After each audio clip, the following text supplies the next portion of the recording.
Dr. Insinyur Ahmad Hermanto Dardak, orang tua Wakil Gubernur Jawa Timur Emil Dardak, dikabarkan meninggal dunia dalam kecelakaan lalu lintas di Jalan Tol Trans Jawa di ruas Pemalang Batang, Jawa Tengah pada Sabtu dini hari tadi, 20 Agustus 2022.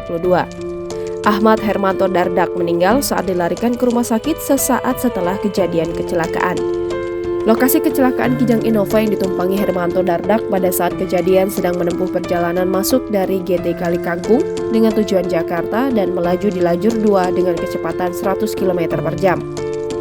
Sesampainya di lokasi kejadian, pengemudi Angga Saputra mengantuk sehingga menabrak bagian belakang truk Hino bernomor polisi K1909BH yang melaju di depannya. Posisi akhir Innova berada di antara di lajur 2 dan lajur 1. Posisi kendaraan mengarah normal, menghadap ke selatan, mengalami kerusakan berat di bagian depan dan samping kiri.